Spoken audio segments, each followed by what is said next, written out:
அகிலத்தின் அன்பான சொந்தங்களுக்கு இனிய வணக்கம். மீனவர் காலையினூடாக சந்தித்திருக்கின்றோம். ஈரானுக்கு அமெரிக்கா கெடு விதித்த சூழ்நிலையில் இன்னும் 24 மணி நேரம், நேற்று 48 மணி நேரங்கள் குறிப்பிட்டார்கள். இன்னும் 24 மணி நேரத்திற்குள் கார்மூஸ் ஜலசந்தியை திறக்க வேண்டும் என்ற ட்ரம்பின் உடைய மிரட்டலுக்கு ஈரான் அதிகாரபூர்வமாக பதிலளித்திருக்கின்றார்கள். ஈரான் அமெரிக்கா இடையில் ஒரு ஒப்பந்தத்தை ஏற்படுத்துவதற்காக பாகிஸ்தான் மிகப்பெரிய அளவிலான முயற்சிகளை மேற்கொண்டு வருவதாகவும், இரண்டு தரப்புகளிடமும் அவர்கள் ஒரு ஒப்பந்த நகல் ஒன்றை சமர்ப்பித்திருப்பதான செய்திகள் வெளியாக இருக்கின்றன.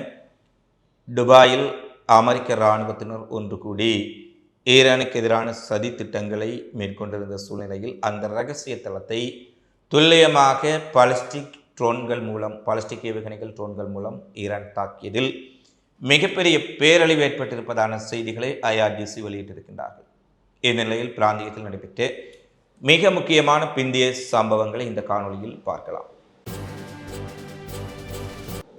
அமெரிக்க ஜனாதிபதி டொனால்ட் ட்ரம்ப் நேற்று முன்தினம் ஒரு பதிவேற்றியிருந்தார். அதில் அதிகமாக தகாத வார்த்தைகள், தூசண வார்த்தைகள் பயன்படுத்தப்பட்டிருந்தன. அதாவது மக்கள் பயன்படுத்தக்கூடாத கெட்ட வார்த்தைகள் என்று கூட சொல்லலாம். அப்படியான வார்த்தைகளை பயன்படுத்தி ஒரு நாட்டினுடைய ஜனாதிபதி, அமெரிக்காவின் உடைய தலைவர் என்று சொல்லக்கூடிய நபர் பதிவு செய்கின்றார். அதில் இரண்டு விடயங்களை நாங்கள் பார்க்க வேண்டும்.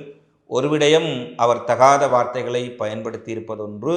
இன்னொன்று குறிப்பிடுகின்றார், ஈரான் கார்மூஸ் ஜலசந்தியை திறந்து ஒரு ஒப்பந்தத்திற்கு வராவிட்டால் ஈரானின் பாலங்களை தகர்த்தெறிவோம், ஈரானுடைய மின் உற்பத்தி நிலையங்களை தகர்த்தெறிவோம், உட்கட்டுமானங்கள் அனைத்தையும் தகர்ப்போம் என்று.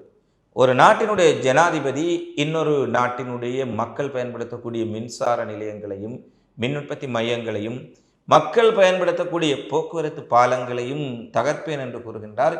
இது எவ்வளவு பெரிய போர்க்குற்றம் என்ற கேள்வியை தற்பொழுது ஈரான் எழுப்பியிருப்பதற்கு மேலாக அமெரிக்காவின் உடைய முதல்நிலை ஊடகங்களே எழுப்பியிருக்கின்றார்கள் என்பதுதான் இங்கே மிக முக்கியத்துவம் வாய்ந்த விடயம். ட்ரம்பினுடைய அவதூறு நிறைந்த ட்ரூத் சோஷல் பதிவை வாசிக்கும் பொழுதே அந்த CNN செய்தியாளர் ஒரு சங்கடமாக உணர்கின்றார். ஏனெனில் அதில் பயன்படுத்தக்கூடிய தகாத வார்த்தைகள் காரணமாக அவர் அதை வாசிக்கும் போது சங்கடத்துடன் காணப்படுகின்றார். அவர் மேலும் ஒரு விடயத்தை குறிப்பிடுகின்றார். பொதுமக்கள் பயன்படுத்தக்கூடிய மின்சார உட்கட்டமைப்புகளையும் பாலங்களையும் பல்கலைக்கழகங்களையும் அழிப்பது ஒரு போர்க்குற்றம். இது குறித்து எங்கள் நாட்டினுடைய ஜனாதிபதி பெருமையாக பேசுகின்றார். இது ஒவ்வொரு அமெரிக்கனுக்கும் ஏற்பட்டிருக்கக்கூடிய தலைக்குனிவு. தற்போது அமெரிக்காவினுடைய ஊடகங்கள் வெளிப்படையாக பேச ஆரம்பித்திருக்கின்றார்கள். ஒரு சில நயவஞ்சக ஊடகங்களை தவிர மனசாட்சியுடைய ஊடகங்கள் எல்லாம் வெளிப்படையாகவே கேட்கின்றார்கள். இன்னொரு நாட்டின் பாலத்தை தகர்த்து மின்சார உற்பத்தி நிலையங்களை தகர்ப்பது தான் உன்னுடைய ஆட்சியினுடைய மகத்துவமா? இதுதான் அமெரிக்கா அந்த ஜனநாயக நாடு செய்யக்கூடிய செயல்பாடாக என்று வெளிப்படையாக பேச ஆரம்பித்து விட்டார்கள். அமெரிக்காவின் முன்னாள் கடற்படை அதிகாரி ஒருவர் இன்றைய தினம் பேசுகின்றார்.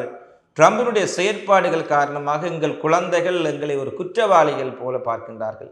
நாங்கள் அவமானத்துடன் எங்கள் குடும்பத்தவர்களையும் நண்பர்களையும் சந்திக்கும் நிலையை ட்ரம்ப் ஏற்படுத்தி இருக்கின்றார். அவருடைய பதிவுகளை பார்க்கின்ற பொழுது ஒட்டுமொத்த அமெரிக்கர்களுக்கும் ஒரு அவமானமாக உணர்கின்றோம் என்ற ஒரு விடயத்தை அவரும் தெளிவாக குறிப்பிட்டிருக்கின்றார்.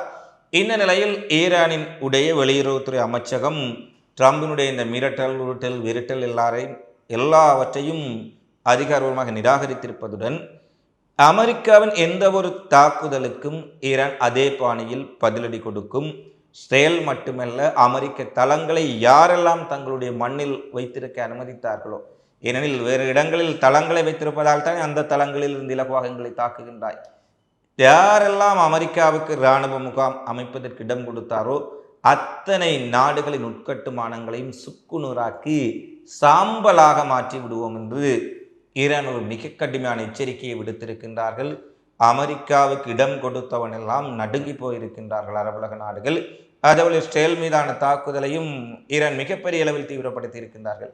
வழக்கமாக ஒரு அலை 2 அலை என்று ஏற்படக்கூடிய தாக்குதல்கள் இன்று 24 மணி நேரத்தில் 5 முறை தாக்குதல் இஸ்ரேல் மீது நடத்தப்பட்டிருப்பதாக கூறப்படுகின்றது. நாங்கள் எந்த ஒரு உட்கட்டுமானங்களையோ மக்கள் பயன்படுத்தும் வசதிகளையோ தாக்க விரும்பவில்லை.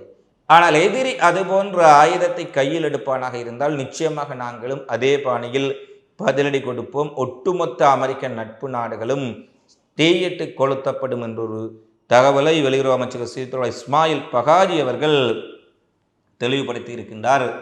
நாங்கள் இந்த மிரட்டல்களுக்கு அஞ்சவில்லை. ஆனால் ஐக்கிய நாடுகள் சபை நேற்றைய காணொலியிலும் பேசியிருந்தோம். ஏவன் உளவு போர்க்குற்றங்கள் குறித்து வெளிப்படையாக மிரட்டல் விடும் பொழுது ஐநா கண்டிப்பதோ கண்டனம் தெரிவிப்பதோ எதுவும் இல்லாமல் அமைதியாக கண்ணை மூடிக்கொண்டிருக்கின்றார்கள். இதுவே ஒரு அமெரிக்காவுக்கு எதிரான நாடு, ஒரு ஈரான், ரஷ்யா, சீனா, வடகொரியா போன்ற நாடுகள் இவ்வாறு ஒரு பதிவை இட்டிருந்தால் ஐநாவும் ஐநா பாதுகாப்பு கவுன்சிலும் சர்வதேச மனித உரிமை அமைப்புகளும் வரிந்து கட்டி கொண்டு வந்திருப்பார்கள். இப்படியெல்லாம் பதிவேற்ற முடியுமா? இன்னொரு நாட்டின் உட்கட்டுமானங்களை தகர்க்கின்றார்கள், இவர்கள் பயங்கரவாதிகள், இவர்கள் பயங்கரவாத இராணுவம் என்றெல்லாம் பேசியிருப்பார்கள். ஆனால் அமெரிக்கா இஸ்ரேல் செய்யக்கூடிய அட்டூழியங்களில் மட்டும் கவலையை மட்டும் அதுவும் எப்போதாவது தெரிவித்துவிட்டு மிகவும் பவ்யமாக இருக்கின்றார்கள் என்பதுதான் இங்கு கவலைக்குரிய விடயமாக பார்க்கப்படுகின்றது. I guess the American people have come to understand that this is not their war. This is a war of choice by the United States administrations, perhaps on behalf of a genocidal regime in our region. The fact that they poured into the streets of different states and cities of the United States indicate the fact that they're not supporting this war of aggression by their administration against Iran. அடுத்து Iran America இடையிலான முருகல் உச்சமடைந்துள்ள சூழ்நிலையில் பாகிஸ்தான் இரண்டு நாடுகளுக்கு இடையிலும் ஒரு அமைதி திட்டத்தை முன்வைத்திருக்கின்றார்கள் என்ற செய்தி வெளியாக இருக்கின்றது. முதல் கட்டமாக ஒரு தற்காலிக போர் நிறுத்தத்தை சில வாரங்கள் 15 நாட்கள் 2 வாரங்களுக்கு ஏற்படுத்தி பின்னர் அந்த 2 வாரங்களுக்குள் பேச்சுவார்த்தைகளை முழுமைப்படுத்தி ஒரு நிரந்தரமான போர் நிறுத்தத்தை ஏற்படுத்துவதும் கர்முஸ் ஜலச்சந்தியை திறக்கக்கூடிய ஒரு, அதாவது 14 நாள் தற்காலிக போர் நிறுத்தத்தில் கர்முஸ் ஜலச்சந்தியை திறக்க வேண்டும். பின்னர் அந்த 14 நாட்களுக்குள் மீண்டும் பேச்சுவார்த்தை ஊடாக ஒரு நிரந்தர போர் நிறுத்தத்தை எட்டக்கூடிய ஒரு ஒப்பந்த திட்டத்தை கொடுத்திருக்கின்றார்கள். ஆனால் ஈரான் அதை தற்போது திட்டவட்டமாக மறுத்திருக்கின்றார்கள். பாகிஸ்தானிடமிருந்து ஒரு அமைதி ஒப்பந்தத்தை நாங்கள் பெற்றிருக்கின்றோம், ஆனால் தற்காலிக போர் நிறுத்தம் அல்லது தற்காலிக சண்டை நிறுத்தத்திற்காக கர்முஸ் ஜலச்சந்தியை நாங்கள் திறக்கப் போவதில்லை. எங்களுக்கு தேவை நிரந்தரமாக இந்த போரை நிறுத்த வேண்டும், நிரந்தரமான ஒரு போர் நிறுத்தம் வேண்டும். அமெரிக்கா நிரந்தரமான போர் நிறுத்தத்திற்கு இதே சுத்தியுடன் இருக்கின்றார்களா என்பதை நீங்கள் முதலில் கூற வேண்டும் என்று பாகிஸ்தானுக்கும் ஒரு செக் வைத்திருக்கின்றார்கள். எனவே அமெரிக்காவின் மிரட்டல்கள் ஈரானிடம் எடுபடாத சூழ்நிலையில் ஒரு ஒப்பந்தம் எட்டப்படுமா அல்லது மிகப்பெரிய அளவில் ஒரு யுத்தம் அடுத்த கட்டத்திற்கு செல்லுமா என்பதுதான் அனைவருடைய கவலையாகவும் இருக்கின்றது. இந்த நிலையில்தான் ஈரான் அமெரிக்கா இடையிலான இந்த கர்முஸ் ஜலச்சந்தி விவகாரம் சூடுபிடித்துள்ள சூழ்நிலையில் 24 மணி நேரத்திற்குள் கர்முஸ் ஜலச்சந்தியை திறந்து விடுங்கள், முட்டாள் பயல்களே, தரங்குறைந்த வார்த்தைகளை ட்ரம்பை போன்ற தரங்குறைந்தவர்கள் பயன்படுத்தக்கூடிய வார்த்தைகள், நாங்கள் இதை பயன்படுத்துவதற்கே எங்களுக்கு முடியாமல் இருக்கின்றது. தரங்குறைந்த மனிதன் தரங்குறைந்த வார்த்தைகளைத்தான் பயன்படுத்துவார். ட்ரம்ப் பயன்படுத்தக்கூடிய வார்த்தைகளில் பல விடயங்களை சொல்லி அதில் முட்டாள் பயல்களே, நீங்கள் கர்முஸை திறவுங்கள், எல்லா புகழும் அல்லாவுக்கு என்றெல்லாம் அதிகமான விடயங்களை தன்னுடைய ட்விட்டர் பதிவில் இட்டிருக்கின்றார். இதற்கு பதிலாக ஜிம்பாப்வேயில் இருக்கக்கூடிய ஈரான் தூதரகம் ஒரு விடயத்தை குறிப்பிட்டிருக்கின்றார்கள். நாங்கள் கர்முஸ் ஜலச்சந்தியினுடைய சாவியை தொலைத்து விட்டோம், we have lost the key, சாவியை நாங்கள் தொலைத்து விட்டோம் என கிண்டலாக பதிலளித்து நரகத்தை அனுபவிப்பீர்கள் என்ற ட்ரம்பின் ஆவேசமான பதிலுக்கு நையாண்டியாக ஈரானின் தூதரகம் பதிலளித்திருக்கின்றார்கள். அதைவிட வேறு வேறு பகுதிகளில் இருக்கக்கூடிய ஈரானிய நாடுகளின் தூதரகங்களும் ட்ரம்புக்கு மிக பெரிய அளவில் கார்ட்டூன் சித்திரங்கள், கர்முஸ் ஜலச்சந்தியை முடிந்தால் வந்து திறந்து பாருங்கள் போன்ற நகைச்சுவையான துணுக்குகளையும் பார்க்கக்கூடியதாக இருக்கின்றது. எனவே ஈரானும் எதற்கும் தயார் நிலையில் இருக்கின்றார்கள் என்பதை தெளிவாக கூறியிருக்கின்றார்கள்.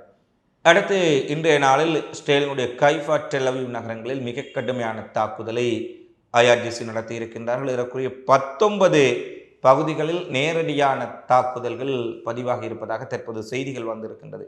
அதாவது ஈரான் ஏவிய ஏவுகணைகளில் 60% ஏவுகணைகள் இஸ்ரேலினுடைய பல அடுக்கு வான் பாதுகாப்புகளை உடைத்து கொண்டு நேரடியாக தாக்கி இருக்கின்றது. அதாவது 10 ஏவுகணைகளை ஈரான் அனுப்பியிருந்தால் 6 ஏவுகணைகள் இலக்கை தாக்கி இருக்கின்றன. வெறும் 4 ஏவுகணைகளை மட்டும்தான் இவர்களால் இடைமறிக்க முடிந்திருக்கின்றது. அதாவது 20 ஏவுகணைகளை ஈரான் அனுப்பியிருந்தால் 12 ஏவுகணைகளுக்கு மேல் தாக்கத்தை செலுத்திவிட்டன. எனவே இஸ்ரேலினுடைய வான் பாதுகாப்பு என்பது மிகப்பெரிய சிக்கலான ஒரு நிலைக்கு வந்துவிட்டது என்பதை தெளிவாக பார்க்கக்கூடியதாக இருக்கின்றது. எனவே 60% மேற்பட்ட ஏவுகணைகள் வீழ்ந்து வெடிப்பதால் அடுத்து வரும் நாட்களில் மிக கடுமையான சேதங்களை இஸ்ரேல் சந்திக்கலாம் என்ற செய்தியும் வெளியாக இருக்கின்றது. அடுத்து இன்று இஸ்ரேலினுடைய உளவுத்துறை மொசாட் மற்றும் இஸ்ரேலினுடைய இராணுவ அதிகாரிகளை மேற்கோள் காட்டி ஒரு விடயம் கூறப்பட்டிருக்கின்றது. இஸ்ரேலிய விமானப்படை வட்டாரங்களின் கணிப்பின்படி 1000க்கு மேற்பட்ட தாக்குதல்களை நாங்கள் ஈரானினுடைய ஏவுகணை வசதிகள், ட்ரோன் வசதிகள், ஏவுகணை கிடங்குகள் மீது நடத்திவிட்டோம். ஆனால் ஈரானினுடைய ஏவுகணை பலம் என்பது குறைந்ததாக தெரியவில்லை. எனவே IRGCயினுடைய நிலத்தடி ஏவுகணை நகரங்களை அழிக்கும் திறன் இஸ்ரேலிய வான்படையிடம் இருக்கின்றதா என்ற கேள்வியை தற்போது எழுப்பியிருக்கின்றார்கள். பல 100 அடி ஆழத்தில் புதைந்து கிடக்கும் ஈரானினுடைய நிலத்தடி சுரங்கங்களையும் ஏவுகணை நகரங்களையும் இவர்களுடைய விமானப்படையினால் அழிக்க முடியுமா என்ற கேள்விகள் இன்று மிகப்பெரிய அளவில் எழுந்திருக்கின்றது. இது ஈரான் விவகாரத்தில் ஈரானுடைய ஆயுதங்கள் தொடர்ச்சியாக வந்து கொண்டே இருக்கின்றன. இவர்கள் அழித்து விட்டோம் என்று சொல்ல ஈரானின் புது புது ஏவுகணைகள், ட்ரோன்களை தினமும் அறிமுகப்படுத்தி கொண்டே இருக்கின்றார்கள். எனவே ஈரானினுடைய ஏவுகணை அமைப்புகளை அல்லது ஏவுகணை நகரங்களை அழிக்கக்கூடிய வல்லமை இஸ்ரேலிய விமானப்படைக்கு இல்லை என்பதை காட்டுவதாக பல இஸ்ரேலிய ஊடகங்களே செய்தி வெளியிட ஆரம்பித்திருக்கின்றார்கள். அடுத்து ஐக்கிய அரபு எமிரேட்ஸில் ஈரானுக்கு ஏற்கனவே ஐக்கிய அரபு எமிரேட்ஸ், குவைத், பஹ்ரைன் போன்ற நாடுகள் அமெரிக்காவுடன் போரில் இணைந்து விட்டார்கள். நேரடியாகவே அவர்கள் ஈரானுக்கு எதிராக தங்களுடைய நிலத்தை பயன்படுத்துவதற்கு அனுமதி, அமெரிக்க இராணுவ அதிகாரிகளுடைய சந்திப்புகள் என மிகப்பெரிய அளவில் ஈரானுக்கு எதிரான திட்டங்களை மேற்கொண்டு வரும் சூழ்நிலையில் நேற்றைய தினம் ஐக்கிய அரபு எமிரேட்ஸ், அமெரிக்கா, பஹ்ரைன் போன்ற நாடுகளின் முக்கிய இராணுவம் சார்ந்த பிரதிநிதிகள் இணைந்து ஒரு இரகசிய கூட்டம் துபாயில் நடைபெற்று கொண்டிருந்தது. எப்படியோ இந்த விடயம் ஈரானுக்கு துல்லியமாக கிடைத்துவிட்டது. ஈரான் எப்படியும் தாக்குவார்கள் என தெரிந்து இந்த கூட்டத்தை அவர்கள் இராணுவ தளங்களிலோ அல்லது இராணுவ மையங்களிலோ தொடர்பு உள்ள இடங்களிலோ வைக்காமல் அபுதாபியில் அமைந்திருக்கக்கூடிய ஒரு சுற்றுலா பயணிகள் வந்து செல்லக்கூடிய ஒரு ஹோட்டலில், நாங்களும் சாதாரண மனிதர்கள் தான், ஒரு சந்தேகம் வராதமாறு ஒரு சுற்றுலா பயணிகள் தங்கக்கூடிய ஹோட்டலில் அபுதாபியில் இந்த கூட்டம் நடைபெற்று கொண்டிருந்த போது ஈரான் மிக துல்லியமாக பாலிஸ்டிக் ஏவுகணைகள், ட்ரோன்களை கொண்டு தாக்கியதில் மிகப்பெரிய சேதம் அந்த கட்டடத்துக்கு ஏற்பட்டிருக்கின்றது. IRGCயின் முதல் கட்ட அறிவிப்புகளின்படி 25 அமெரிக்க துருப்புக்கள் இதில் கொல்லப்பட்டுள்ளார்கள் என்ற செய்தியை வெளியிட்டிருக்கின்றார்கள். அது உறுதிப்படுத்தப்படவில்லை என்றாலும் மிகப்பெரிய அளவில் சேதம் அமெரிக்க படைகளுக்கும் அங்கு கூட்டத்தில் இருந்தவர்களுக்கும் ஏற்பட்டுள்ளது என்ற செய்தி உறுதிப்படுத்தப்பட்டிருக்கின்றது. ஏற்கனவே இந்த ஐக்கிய அரபு எமிரேட்ஸ் பல்வேறுபட்ட நாடுகளில் தாங்கள் ட்ரோன்களை தடுப்பது, ட்ரோன்களில் இருந்து பாதுகாப்பது தொடர்பான பயிற்சிகளுக்காக ஜெலன்ஸ்கியுடன் ஒரு ஒப்பந்தம் செய்து உக்ரைனுடைய ட்ரோன் ஆபரேட்டர்கள் பலர் தங்கியிருந்தார்கள். அந்த கட்டடத்தை துல்லியமாக இலக்கு வைத்து ஈரான் தாக்கிவிட்டார்கள். அதில் உக்ரைனிய ட்ரோன் பொறியியலாளர்கள் அல்லது ட்ரோன் பயிற்றுவிப்பாளர்கள் பலர் கொல்லப்பட்டதாக ஈரான் அறிவித்திருந்தார்கள். அதை அமெரிக்கா மறுத்திருந்தார்கள். தற்போது நேற்றைய தினம் 4 உக்ரைனினுடைய ட்ரோன் படையை சேர்ந்தவர்கள் கொல்லப்பட்டிருப்பதை உக்ரைனிய ஊடகங்கள் உறுதிப்படுத்தி இருக்கின்றார்கள். அதேபோல் அமெரிக்காவும் சரி, இஸ்ரேலும் சரி தங்களுக்கு ஏற்படும் இழப்புகளை மிகவும் குறைத்தும் அல்லது மிகவும் மறைத்தும் தங்கள் இழப்புகளை மிகப்பெரிய மூடி மறைத்து வெளியிட்டு வரும் சூழ்நிலையில் 25 இராணுவத்தினர் கொல்லப்பட்டுள்ளார்கள் என்று வெளியான செய்தி அமெரிக்காவுக்கு பேரதிர்ச்சியை ஏற்படுத்தி இருக்கின்றது என்பதில் எந்த மாற்றமும் இல்லை. அதேபோல் பஹ்ரைன், குவைத்தில் இருக்கக்கூடிய அமெரிக்க தளங்களும் மிகப்பெரிய அளவிலான தாக்குதலுக்குள்ளாக இருக்கின்றது. அடுத்து ஈராக் விவகாரத்தை பார்ப்போமாக இருந்தால், ஈராக்கில் ஈரானுக்கு ஆதரவான இயக்கங்கள் மிக கடுமையாக அமெரிக்க நிலைகள் மீது தாக்குதலை ஆரம்பித்திருக்கின்றார்கள். ஈராக் மக்கள் ஈரானுக்கு ஆதரவாக களத்தில் இறங்கி போராட ஆரம்பித்திருக்கின்றார்கள். இந்த நிலையில் இந்த அமெரிக்கா, இஸ்ரேல், ஈரான் போர் காரணமாக ஈராக்கின் எண்ணெய் உற்பத்தியில் நாளொன்றுக்கு 8 லட்சம் பீப்பாய்களாக குறைந்திருந்தது. மிகப்பெரிய அளவில் மில்லியன் கணக்கான பீப்பாய்களை உற்பத்தி செய்யக்கூடிய ஈராக்கின் உற்பத்தி கார்மோஸ் ஜலச்சந்தி மூடப்பட்டமையால் உற்பத்தி செய்யக்கூடிய எண்ணெயை வெளியேற்ற முடியாது, ஏற்றுமதி செய்ய முடியாது, யாருக்கும் விற்பனை செய்ய முடியாது என பல சிக்கல் காரணமாக ஈராக்கினுடைய எண்ணெய் ஏற்றுமதி மிகப்பெரிய அளவில் குறைக்கப்பட்டிருந்தது. ஆனால் தற்பொழுது மீண்டும் கர்மஸ் ஜலச்சந்தியில் ஈராக் கப்பல்கள் இந்த தடையுமின்றி செல்லலாம் என்று ஒரு அதிரடி அறிவிப்பை ஈரான் விடுத்த பின்னர், ஈராக் சரக்கு கப்பல்களுக்கு ஈரான் அனுமதி அளித்ததன் பின்னர் தற்போது எண்ணெய் சந்தைப்படுத்தல் நிறுவனங்கள் உடனடியாக உற்பத்தியை அதிகரிக்குமாறு ஈராக் அரசு அவர்களுக்கு ஒரு அறிவிப்பை விடுத்திருக்கின்றார்கள். தன்னுடைய வாடிக்கையாளர்கள் அனைவரும் அடுத்த 24 மணி நேரத்திற்குள் தங்களின் கச்சா எண்ணெய் கொள்முதல் மற்றும் கப்பல் போக்குவரத்து திட்டங்களை சமர்ப்பிக்குமாறும், இந்த போருக்கு முன் எவ்வாறு நீங்கள் அதிக அளவில் எண்ணெயை உற்பத்தி செய்தீர்களோ அதே அளவுக்கு உற்பத்தி செய்யலாம், ஈரான் எங்கள் கப்பல்களை தடையின்றி செல்வதற்கு உறுதி அளித்திருக்கின்றார்கள் என்ற தகவல் வெளியிடப்பட்டதை அடுத்து ஈராக்கில் மிகவும் சிக்கலுக்குள்ளாகி இருந்த எண்ணெய் வர்த்தகம் தற்போது இயல்பு நிலைக்கு வந்திருக்கின்றது என்பதும் இங்கே குறிப்பிடத்தக்க விடயமாக இருக்கின்றது. இவை தற்போது வரை வெளியான மிக முக்கியமான செய்திகளாக இடம் பிடித்திருக்க, பாகிஸ்தான் கொண்டு வந்த அமைதி ஒப்பந்தம் ஏற்றுக்கொள்ளப்படுமா, ஈரான் அமெரிக்கா இடையிலான மோதல் ஒரு ஒப்பந்தம் ஊடாக முடிவுக்கு வருமா, அல்லது ட்ரம்பினுடைய மாறி மாறி பேசக்கூடிய ஒரு உறுதியற்ற கொள்கையற்ற நிலைப்பாடுகளால் இந்த போர் மேலும் இந்த பிராந்தியத்தை தீப்பற்ற வைத்திடுமா என்பதுதான் மிகப்பெரிய கேள்வி. எது எவ்வாறு இருப்பினும் இந்த போர் அகன்று ஒரு ஒப்பந்தம் ஏற்பட்டு இந்த மண்ணில் குண்டு சத்தங்களும் ஏவுகணை சத்தங்களும் ட்ரோன் சத்தங்களும் இல்லாத அமைதியான செழிப்பான ஒரு மத்திய கிழக்கு உருவாக வேண்டும். இந்த போரின் உடைய தாக்கம், போரினுடைய துயரம், போரினுடைய அவலங்கள் நிறுத்தப்பட வேண்டும் என்பதுதான் நம் ஒவ்வொருவருடைய விருப்பமாகவும் இருக்கின்றது. இந்த காலைப்பதி தொடர்பிலான உங்களது மதிப்புமிக்க கருத்துக்களை தவறாமல் கமெண்ட்ஸில் பதிவிடுங்கள். மீண்டும் அடுத்த காணொளியில் சந்திப்போம். தொடர்ச்சியாக இதுபோன்ற தகவல்களை தெரிந்து கொள்ள அகிலம் சேனலை சப்ஸ்கிரைப் செய்து கொள்ளுங்கள். நன்றி, வணக்கம்.